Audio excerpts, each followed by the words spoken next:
Il me semble que dans un enseignement, tu as dit que l'Église verra l'homme impie. Et j'aimerais que tu nous expliques davantage parce que j'avais pas en fait cette lecture. Parce que pour moi en fait, au moment de l'enlèvement, en fait, l'homme impie en fait sera révélé après l'enlèvement. L'homme impie sera révélé après l'enlèvement. Et oui et non. D'accord. Donc nous sommes dans 2 Thessaloniciens chapitre 2. Donc voilà, c'est possible de fermer un peu la porte. Merci. Donc 2 Thessaloniciens chapitre 2. Michel, est-ce que tu peux nous lire du verset 1er au verset, n'est-ce pas, 3?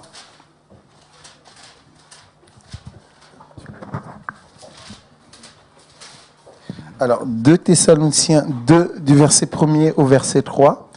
En ce qui concerne le retour de notre Seigneur Jésus et notre rassemblement auprès de lui, nous vous le demandons, frères et sœurs. Ne vous laissez pas facilement ébranler dans votre bon sens, ni troubler par une révélation, par une parole ou par une lettre qui semblerait venir de nous, comme si le jour du Seigneur était déjà là. Je continue. Que personne ne vous trompe d'aucune manière. En effet, il faut que l'apostasie arrive d'abord et qu'apparaisse l'homme de péché, le fils de la perdition. Je continue. L'adversaire qui s'élève contre tout ce qu'on appelle Dieu ou qu'on adore. Il va jusqu'à s'asseoir dans le temple de Dieu en se proclamant lui-même Dieu. Ah, l'apôtre Paul nous parle ici de notre réunion avec le Seigneur. Amen. Et de son avènement. Donc, il dit qu'avant que l'avènement du Seigneur et notre réunion n'ait lieu, et il faut, c'est une obligation, que 2 choses arrivent auparavant, hein, donc au préalable. Premièrement, il parle de l'apostasie. Et la deuxième chose, il parle de la présence de l'impie, de l'homme impie dans le temple. Donc, on sait que le paroxysme de l'apostasie, c'est la présence, ça va être la présence de l'homme impie dans le temple de Jérusalem. N'est-ce pas? Donc le temple qui sera reconstruit. Et l'apôtre Paul nous dit que avant que notre réunion ait lieu avec le Seigneur, donc c'est-à-dire l'enlèvement, il faut qu'on ait vu l'homme du péché, l'adversaire, qui s'élève au-dessus de tout ce qu'on appelle Dieu ou de ce qu'on adore. Maintenant, il faut savoir que l'homme impie, son système est déjà là sur terre. On a cessé depuis des années, on ne cesse d'en parler. Donc ça, tu le sais certainement. Maintenant, l'Antichrist est déjà sur terre. D'accord?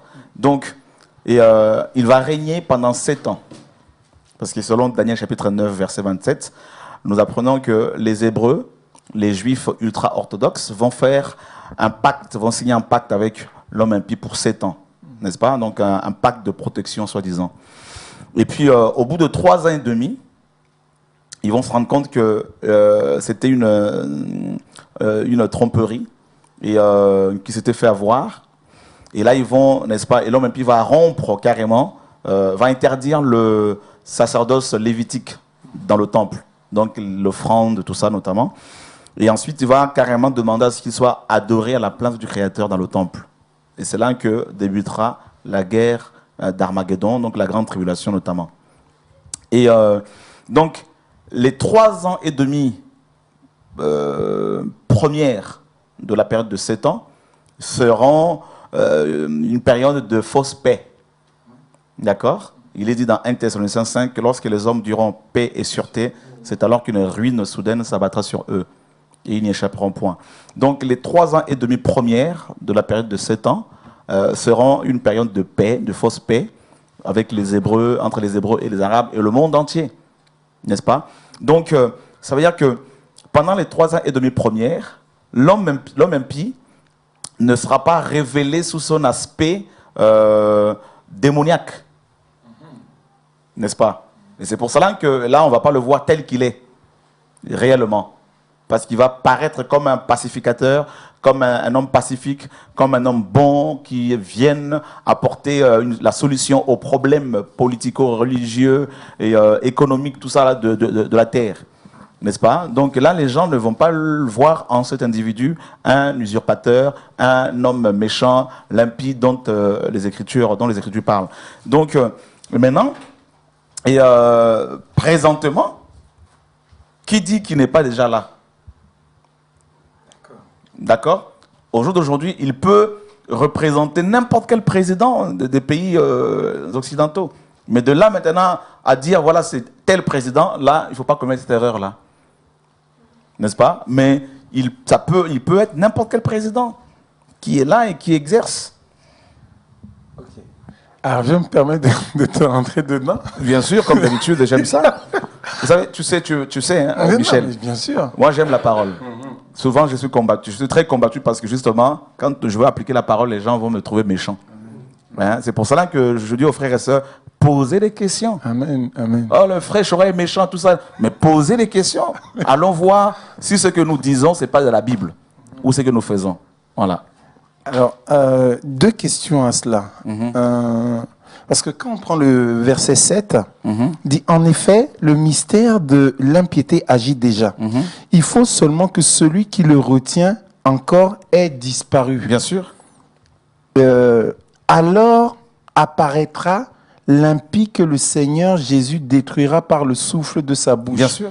C'est-à-dire que, en fait, de ce que je comprends là, en fait, c'est que, alors c'est peut-être une mauvaise compréhension, si je peux m'exprimer. Il ne faut pas hésiter de me secouer.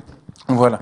En fait, pour moi, l'avènement du Seigneur commencerait d'abord par, en fait, l'enlèvement de l'Église. Bien sûr. Et ce qui entraînerait, en fait, un chaos sur la terre, parce que justement, il y a des... Bien sûr.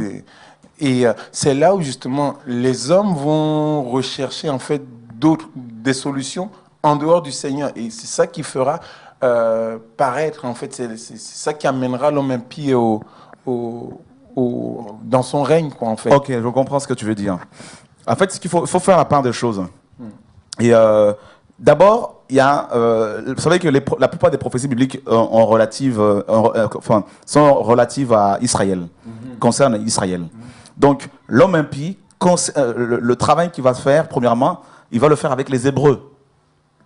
D'abord, dans Matthieu chapitre 5, 43, le Seigneur dit aux Hébreux, « Je suis venu au nom de mon Père, vous ne m'avez pas reçu. Quelqu'un d'autre viendra en son propre nom et vous le recevrez. » Donc on comprend par là que l'homme impie sera une personne d'origine juive. Ce ne sera pas un arabe, ou ça peut être un arabe mais d'origine juive. Donc c'est un juif. Pour qu'il soit accepté des juifs, il faut qu'il soit un juif. D'accord? Il faut qu'il prouve son appartenance à Israël. Donc, maintenant, dans un premier temps, il va signer cette alliance avec les juifs. Ça sera une alliance dans le secret.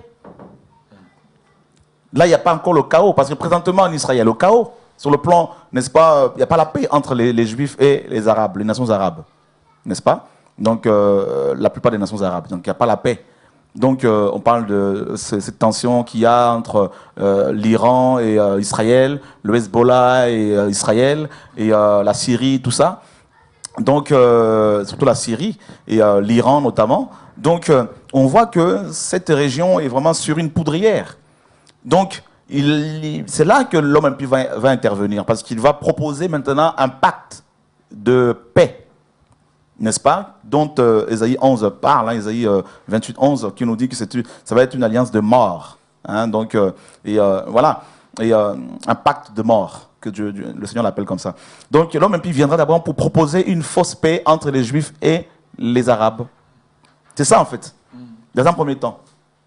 Maintenant, après le chaos que connaîtra le monde, donc déjà ce chaos est déjà amorcé actuellement avec les différentes crises que le monde traverse, hein, les nations traversent, les diverses crises économiques, politiques, tout ça, et familiales, morales. Donc le monde, on sent que nous sommes dans un temps où les nations aspirent à une autre politique, mais qui ne peut être proposée que par l'homme impie, qui sera proposée par l'homme impie, n'est-ce pas? Donc, c'est pour cela que les nations s'unissent de plus en plus, les puissances occidentales notamment vont imposer leurs idéologies aux nations, aux pays faibles et qui sont riches en ressources naturelles, tout ça, minières. Donc, et ça c'est connu. Et donc, on sent que les nations ont atteint leur apogée dans tout ce qui est immoralité et sur le plan politique, il y a un chaos qui est là. Il y a un chaos, on le voit, on le sent. Hier, j'ai eu un entretien avec le président du Parti socialiste congolais.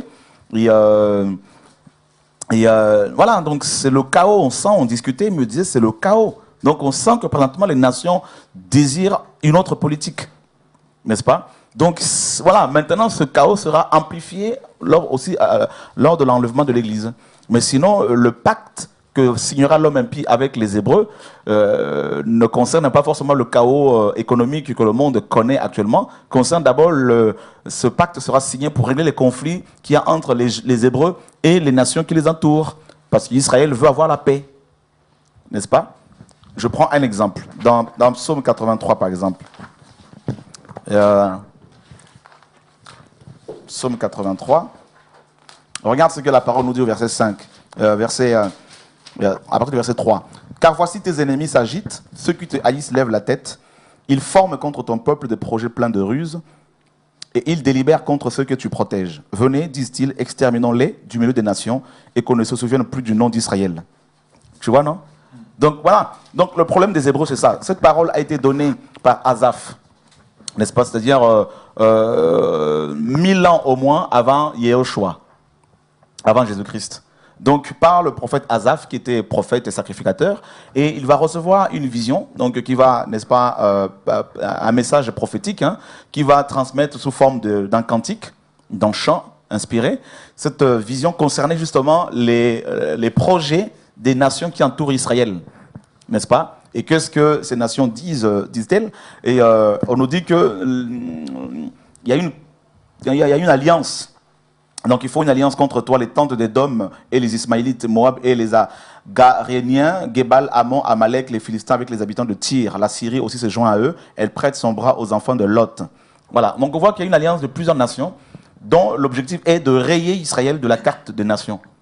Donc, or, Israël a besoin d'une protection, n'est-ce pas? Donc, voilà comment l'homme impie va intervenir pour proposer leur proposer justement ce pacte de paix pour qu'il y ait la paix entre les nations arabes et Israël. Voilà. Donc, cette alliance-là, justement, de 7 ans, a déjà un précurseur, c'est-à-dire, on nous a parlé de cette signature qu'on appelle la feuille de route.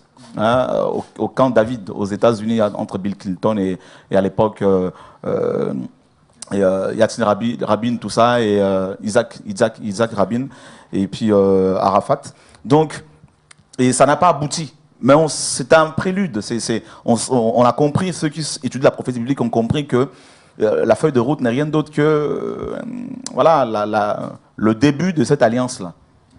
Voilà. Ensuite, après le chaos, déjà avec le chaos politique que le monde connaît actuellement, les hommes ont besoin d'une entité, comment dire, globale, hein, pour pouvoir, n'est-ce pas, avoir la paix, avoir le bonheur, connaître le bonheur véritablement. Donc on sent quand même que le monde, les nations sont mûres pour recevoir ce gouvernement mondial.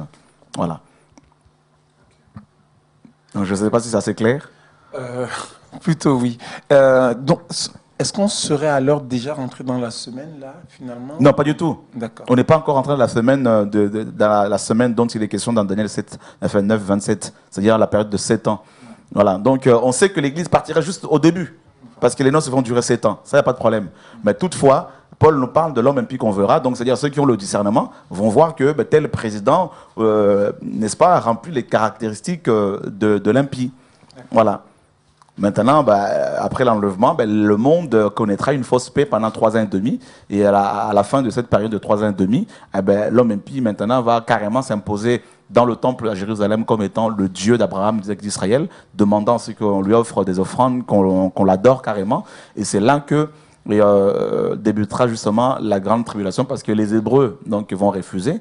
Et il va rentrer dans une furie et puis il va mobiliser ses troupes pour attaquer justement, pour récupérer Israël. Comme d'après Joël 3, la ville sera divisée en 2 et la moitié ira en captivité, des femmes seront violées et puis voilà. Donc il y aura le déclenchement de la guerre d'Armageddon que le Messie, que seul le Messie, n'est-ce pas, arrêtera.